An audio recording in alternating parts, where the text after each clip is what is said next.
All right, and we are back. And today we're back with another video by MrBallen. Mr. Ballen is an amazing creator. The last one, he kind of got me, I will be honest. He had me in the beginning where he had me rooting for a specific guy. And then by the end of it, had me realize that I actually hated that guy and completely regretted any nice thing I said about him before. So, Mr. Ballen, you had me in the beginning. You got me on that one. So we're back with another one, and this is called "Even Skeptics Can't Explain How This Man Vanished." So obviously, I will play the part as the skeptic, and I will completely explain how this man vanished before the end of this video. So guys, if you want to see me completely explain this that even no one else can explain, I'll be the first person in history. Please like, comment, and subscribe. Subscribe for more because, you never know what other amazing things I may prove and do and be the first person to accomplish in history. This channel is full of surprises, guys. So yeah.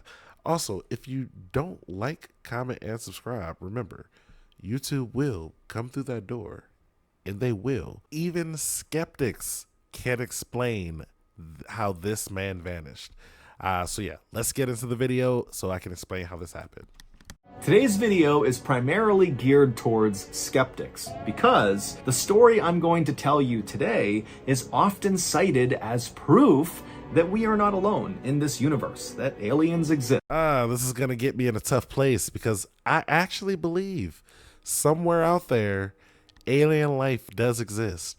Whether it is one of those life forms that comes to Earth and goes back, I don't believe. I don't know if aliens have actually came to Earth. I wouldn't say I believe that aliens ever came to Earth. If you told me that there's a galaxy out there, a billions of light years away that had life on it that was just like us, and they're looking for us just like we're looking for them, I'd 100% believe you. But if you told me that they also were here and then left back out, I'd be like, okay, that's a little weird. So, take a listen to the story, and at the end, let me know if you agree or disagree in the comments, and I will respond to as many people as I can. But before we get into... Guys, go into his comments, tell him I sent you, and get him to reply back to you, and get him to subscribe to my channel if you can. that story. If you're a fan of the strange, dark, and mysterious delivered in story format, then you've come to the right place because that's all we do, and we upload once a week. So, if that's of interest to you, please invite the like button to come out for a fun night on the town with you, but don't show up and don't answer any of their phone calls or text messages all night. Also, please subscribe to our channel and turn on all notifications so you don't miss any of our... Guys, I say that you go up to his like button and then you physically assault it. You bash it in so many times that it starts turning colors and it gives you a little hit the like button, see what happens. Guys, just to test out the theory, I want you guys to go to my like button and then I want you to falcon punch it as hard as you can. Just one good punch to the like button and you will see a really cool thing happen to it. Make sure that at the end of it, it's all, lit up and stuff. Uploads. Okay, let's get into today's story.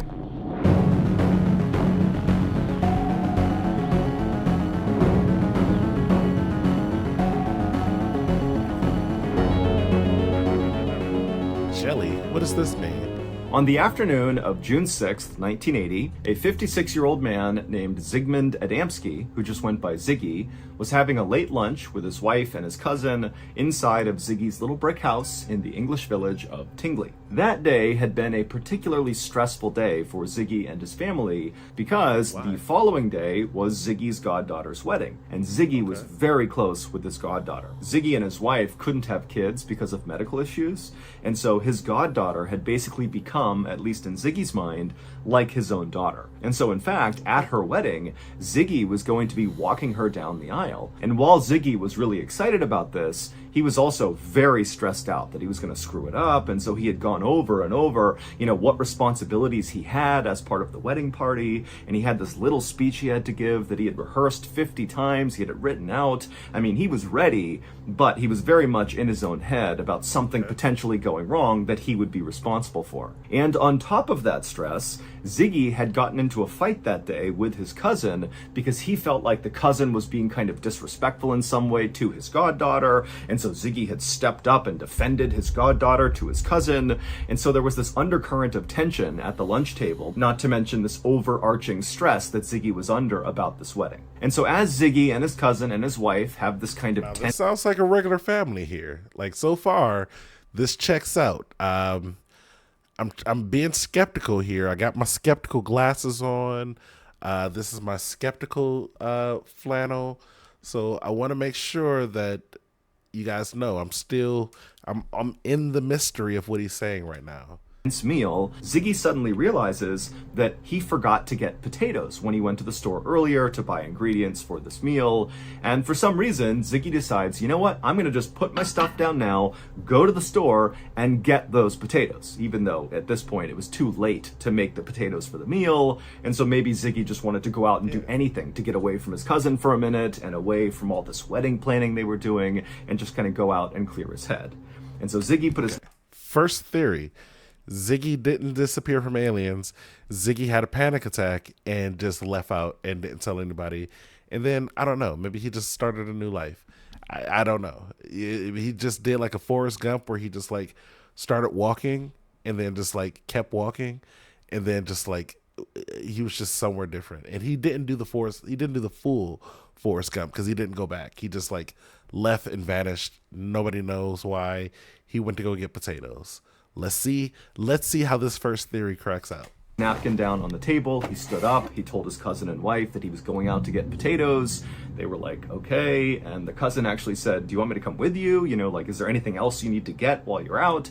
And Ziggy said, nope, I'm good. He grabbed some cash out of his wallet and he headed out the door. The village of Tingley, where Ziggy and his wife lived, was a very safe place. He and his wife had actually moved there after fleeing from Poland during World War II, where both Ziggy and his wife, whose name was Lottie, had been held prisoner at some point. And so after all this trauma of being held prisoner and having to flee their home country, they had looked for the safest, best place to kind of resettle and stay for good, and Tingley was it, and they loved it. Ziggy had gotten a job in Tingley as a coal miner, and he had been doing that for 27 years. As for Lottie, she didn't work because she had a disease called multiple sclerosis, which meant she was confined to a wheelchair. But Ziggy and Lottie had quickly made lots of friends in town who were very supportive.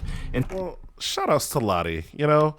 I think I was a little preemptive with the shout out in the previous video for MrBallen, but I feel safe to say that Lottie can get a shout out. She's got MS. She seems like a pretty cool person so far. She was, survived World War II. Like, MrBallen, do not give me a reason to regret saying shout out to Lottie, okay? I'm trying not to preemptively be like, yo, Ziggy was a cool guy, but, Ziggy sounds like a cool guy so far too. Don't make me regret this, MrBallen, please. So it wasn't long before Ziggy and Lottie had a very happy and stable life in this town. The little shop where Ziggy was going to was only about 3 blocks away from his house, which meant walking to the store, getting potatoes, and coming back would only take a few minutes.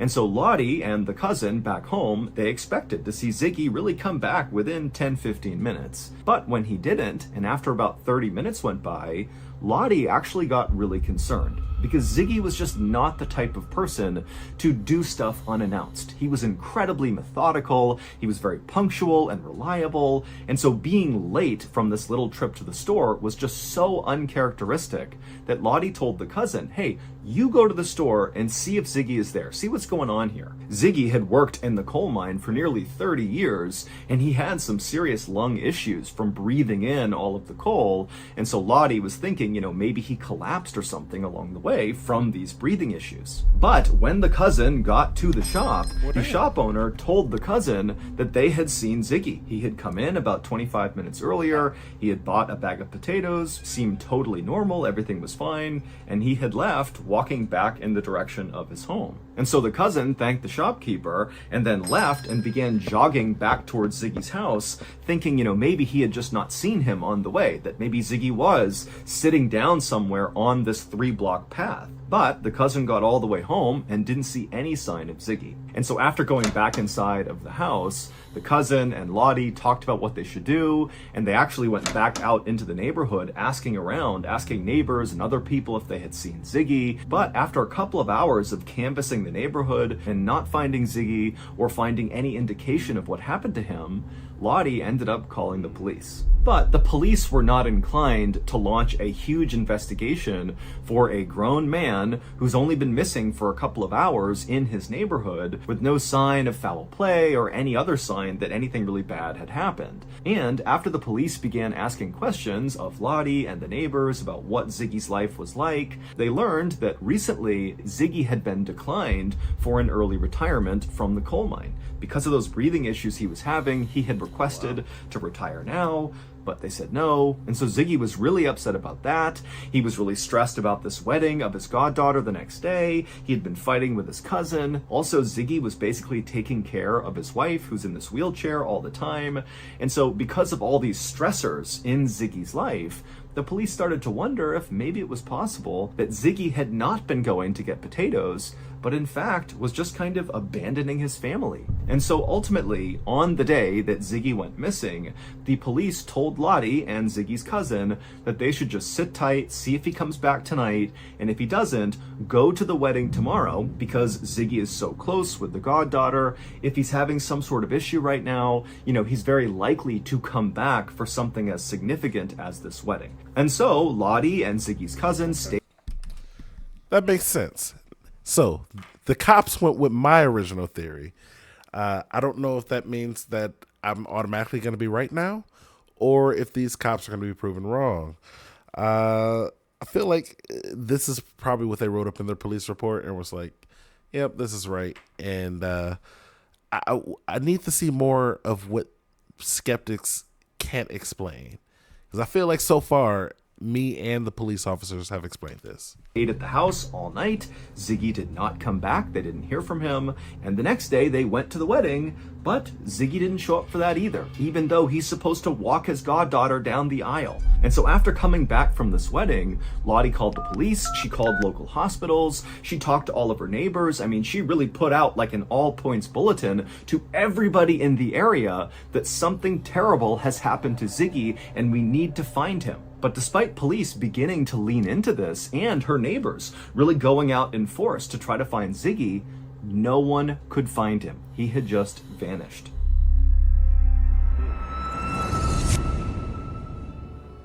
Thank you to BetterHelp for sponsoring today's video. Back in 2017, when I left the military, I really struggled to reintegrate back into society. But ironically, I didn't know I was struggling. I just assumed that the random bouts of anger and frustration and general dysphoria. Shout outs to MrBallen with BetterHelp.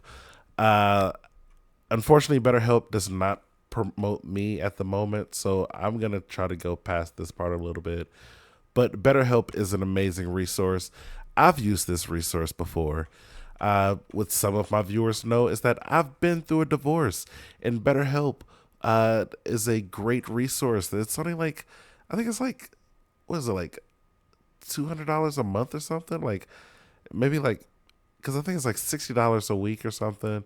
It breaks down to like $60 a week. He's giving you 10% off. Just go to like betterhelp.com. That'll be like what, $54 a month for you right there, or a week, and then you get to use them as much as you want to talk as much as you want. It's a great resource, guys. Betterhelp.com. Get BetterHelp. I'm trying to just get to the specific part of the video, but yeah, you got to know something about me. On the morning of June 11th, so 5 days after Ziggy went to get potatoes and then vanished, a man named Trevor Parker got to work at his father's coal yard in the English town of Todmorden. Why was I thinking of Trey Parker? And then this is like they honestly kind of look similar. This may be Trey Parker's father, or wait, am I gonna regret saying that in a moment? I don't know. I'm probably gonna regret making that comment. I don't know. You know, again, South Park. The coal yard was basically just this big open lot that had a chain link fence around it that butted up against some railroad tracks. And inside of this lot were just these huge mounds of coal up against the perimeter of the lot. And then also inside of the coal yard was one small office building. And so on this morning, when Trevor pulled through the gates of this coal yard, first of all, he could see the entire yard the second he went in. And as he looked out, all he noticed was the fact that everything was wet from an early morning storm. And so after just kind of surveying around the lot to make sure none of the coal got blown around from the storm, he made his way to the small office building to do some paperwork. Trevor would work inside of that office building for a while, and then around lunchtime, Trevor decided to just go and get some lunch and kind of have a nice long lunch break. And so he left, he went to the pub, he was there for a couple of hours, and then around 3:45 p.m., he came back to the coal yard, and when he went through the gates, everything looked the same, except there was this dark thing on top of one of the coal piles in the back of the yard.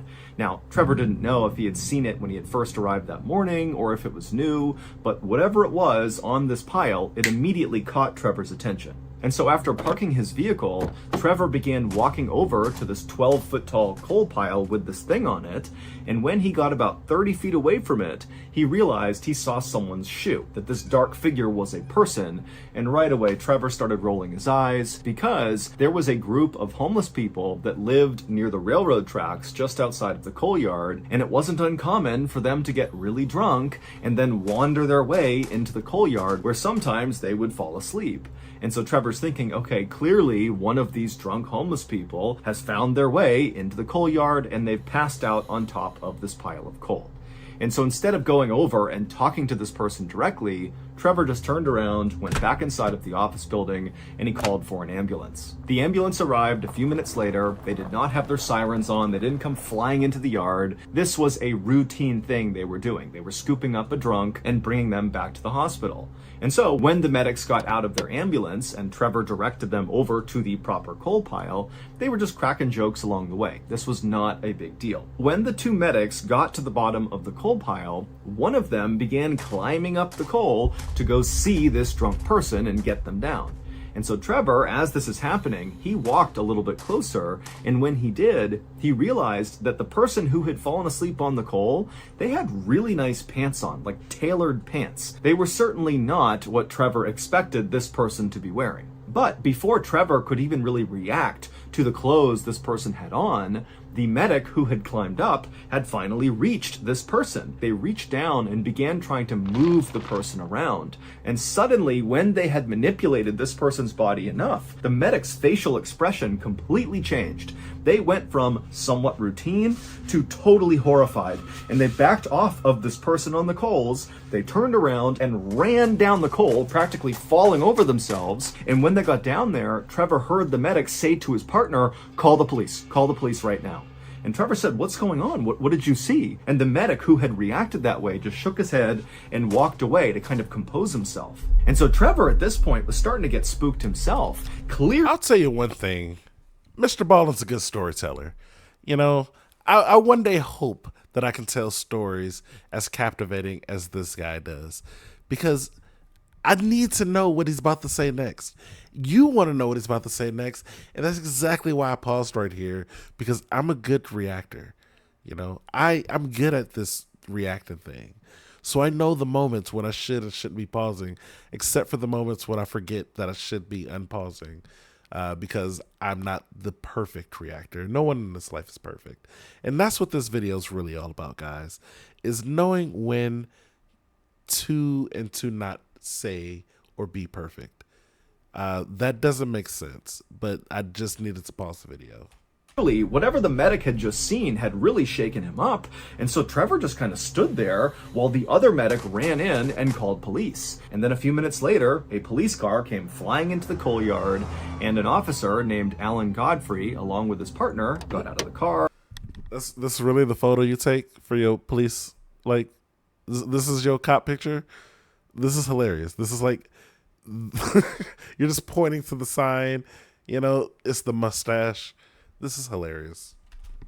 And right away, the medic, who had gone to the top of the pile and been freaked out by what he saw, walked over with a very ashen face, and he told Alan Godfrey that something was terribly wrong with the person on top of this pile. And so Alan, not really sure what to expect, walked over with his partner to this coal pile, and with the medics and Trevor standing back, Alan, on his own, climbed up the coal, and he looked down at this person. And what Alan saw was a man lying on his stomach wearing a beautiful three-piece brown suit, and Alan immediately noticed that there was absolutely no soot from the coal that this guy was laying on his suit, even though Alan, just to get up here, had basically covered himself in black soot. And so he was wondering, how did this guy get up here and not get covered in soot? It didn't make any sense. Also, Alan noticed that this guy's hair looked totally bizarre. It looked like someone had given him like a really bad haircut with dull scissors, like they just grabbed tufts of his hair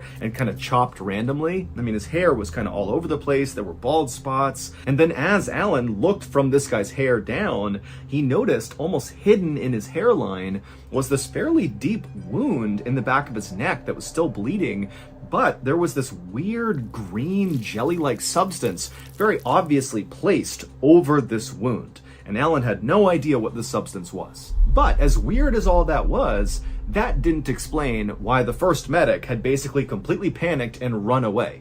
When Alan tried to roll this guy over onto his back to try to wake him up and see if he was okay, he rolled him over, and Alan got a look at this guy's face. And immediately Alan let go of him and kind of had to step back for a second, because the guy's face was contorted in this frozen look of absolute terror. His jaw was open so wide, it was almost like his lower jaw was dislocated, and his teeth were baring, and his eyes were bulging out of his head. And so Alan quickly realized that obviously this was not just some drunk homeless person who passed out here. This was a dead person, and whatever happened to them must have been unbelievably terrifying to leave someone looking.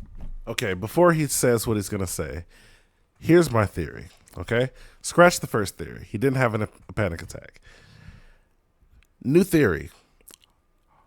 Homeless people attacked him. A crazed homeless person. They were cutting off his hair, and then they went too deep, and then someone accidentally killed him with the knife or with the scissors that they were cutting his hair with. They were just doing a thing where they wanted to cut his hair. And then they tried to use aloe vera on him to heal the wound or something. Maybe they didn't think he was like fully dead. They were like, yo, he's in a nice suit. We just wanted the suit from him. We were going to cut his hair for him and everything. We thought we were doing something good. We killed him. We got this aloe vera. We're going to put that gel on his neck. That'll heal the wound. Where's a good place to sleep? That coal place, the coal's really warm. So he doesn't get dirty. We're going to carry him up here, and then we're going to place him there. But the guy was super scared when this all was happening, so obviously he was screaming. So this explains all the parts, He thought I couldn't do it. He thought that a skeptic couldn't even explain how this man vanished. But I just explained how he vanished and reappeared. Booyah. Like that in their death pose. It would turn out this deceased man in the coal yard was Ziggy Adamski. But this did not solve the mystery of what happened to Ziggy 5 days earlier. In fact, his discovery really only created more questions. This town where this coal yard was, Todmorden, was located 25 miles away from where Ziggy lived. And as far as anyone knew, Ziggy didn't know anybody in Todmorden. So there was no reason for him to be there. And number two, when he had left to go get potatoes, he had been on foot. So did he walk 25 miles to this random town? Also, assuming he did just walk to this coal yard, this coal yard is a big, wide open lot that if you were standing anywhere near it, even outside the fence, you could look in and basically see the entire place. So it just seemed really unlikely that Ziggy could just walk into this very public open space and get to the top of one of these coal piles without somebody noticing him, whether that was Trevor or one of the other employees that were there, or one of the truck drivers that were in and out of there all the time, all day, doing deliveries, or the homeless people who were near the railroad tracks, or the people who rode the trains that passed by there every single day. I mean, there are a lot of eyes on this coal yard, but nobody saw Ziggy. It was like he just kind of appeared at the top of this pile. And again, even if Ziggy had managed to slip in and sneak to the top of this pile, why didn't he have soot from the coal all over his clothes? And if maybe he had been brought there, if someone had killed him and put him on this coal pile, there's even more reason he would have soot all over him, because they would have had to drag him up to the top of the pile. And even putting all that aside, if someone really did kill Ziggy and they placed him on this... No. They had him on their back. It was like two people, and like they were like back to back. And then like one person was like lifting them upwards and the other person was like lifting them while they were like backwards. So one person had his legs, the other person had his like the top of him, and they were like carrying him like fireman carrying them both like up up on the coal pile. They were definitely falling into the coal. It was a bunch of coal on them, but they were already dirty, so it didn't matter. Pile? Why? This is a very open public place. Someone is going to find him. You're going to get caught if you're the killer. No. Here's the thing about open spaces that you're not realizing. Sometimes doing things in open spaces is almost like doing them in the dead of night in in abandoned areas. It's crazy. It's crazy how like things like that work. Let's say okay, perfect example. And this isn't going to be a 1-to-1. But let's say you're smoking, and you're in an area that, let's say, only allows tobacco to be smoked, but you don't want to smoke tobacco because tobacco's bad for you. Let's say you want to smoke something that's a little bit more, herbal or something, and then you decide to smoke that in a place where everyone else is just smoking tobacco. All of a sudden, you're a little bit less noticeable. Let's say you don't just go next to everyone else. You go to a small little area, but it's still out in the open and you're just smoking. And then it's just like, some people may be like, oh, but what about the smell? Don't worry about that. Less people will worry about that than you think. Just do your thing, do it quick, and then go back. Stuff like that just happens. And a spot like this coal mine, it definitely seems like one of those places where you could be like, oh man, you could go in, do something random, and then even though you would expect a lot of people to catch you, no one ever even pays attention. If you're the killer. And then of course there is the issue of what Ziggy was wearing. That brown 3-piece suit he was wearing that had no soot on it, it wasn't his, and it wasn't put on right. The buttons were not lined up. It almost looked like somebody else who didn't know how to put a suit on had tried to dress Ziggy. And then Ziggy also did not have an undershirt on. It was just the jacket over his skin. And then also Ziggy had this totally bizarre haircut that looked like someone who didn't know how to give a haircut had cut his hair with scissors and said, good enough. And then of course you have this wound on the back of Ziggy's neck. Now, the wound itself was determined not to be fatal. It was a fairly deep cut, but it wouldn't have killed him. However, the most significant part of that wound was that green jelly that had been placed across the back of it. During Ziggy's autopsy, they were unable to figure out what this green jelly was, and they ran dozens and dozens of tests on it. And also, during the autopsy, the coroner would determine that Ziggy had actually died the same day he had been found. So he was doing something for 5 days between going missing and being on this coal pile, but nobody knows what it was. And as for his cause of death, the coroner was not entirely sure, but it did seem like he died of a heart attack. The coroner would search all of Ziggy's body for signs of some sort of fight he might have gotten into, some sort of defensive wound on his body, but there was nothing. However, the coroner did find there were very small burns on the back of his neck that were caused by acid, but it was unclear how those got there. When they inspected Ziggy's stomach, they determined that he had been eating and drinking regularly, and so he was not malnourished, he was not dehydrated. He was relatively healthy when he died. He just had this heart attack for unknown reasons, and apparently whatever gave him the heart attack scared him so badly, his face contorted in that horrible way. Ultimately, the coroner just kind of gave up and ruled that Ziggy had died of natural causes, and then the case was... Now, again, this goes back to my theory. Ziggy was murdered, unfortunately, by homeless people.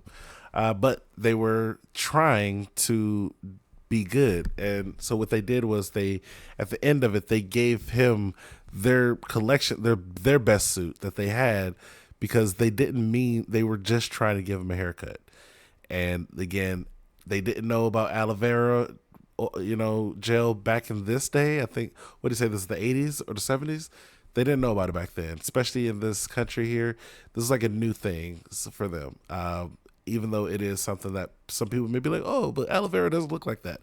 You don't know. You're not an aloe vera plant, but yeah, that's what happened.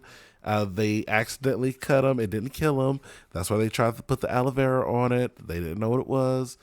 They were trying to get him to get this haircut because they really wanted him to look nice, because they really felt bad about, like for some reason trying to capture him. And then they gave him a heart attack. He's old. It did happen. Like, I feel bad, but I just explained this. I'm a skeptic, and I literally just explained this. Guys, am I not the best YouTuber reactor out here? I'm reacting so hard that I'm like, my reactions are from the future. Closed. But to this day, no one really has any idea how Ziggy went from going out to get groceries to winding up 25 miles away, dressed differently, with this haircut, with this jelly on him and acid burns, dead with this... As far as the acid, I mean, people just have acid sometimes. I don't have any, but like, I'm sure somebody out there does. Horrible look on his face on this coal pile. It doesn't make any sense. This case has become very famous because people say it is the best example of alien abduction. That Ziggy had left his house to get groceries, got abducted by aliens, and then over 5 days, these aliens did stuff to Ziggy, including cutting into his neck and dropping acid on him, and then they put that green stuff on the back of his neck. They dressed him the way they thought people dressed, in the suit, but they didn't really do it right, and then they literally just dropped him on top of this coal pile, which would explain why he didn't have soot. I mean, not doing it right implies that, like, oh yeah, they they put his pants on his chest or something. They put the stuff on right. It's not like his pants were backwards, right? Like, his pants were still forward. It's just a couple of buttons weren't done properly. That could have been because of the homeless people.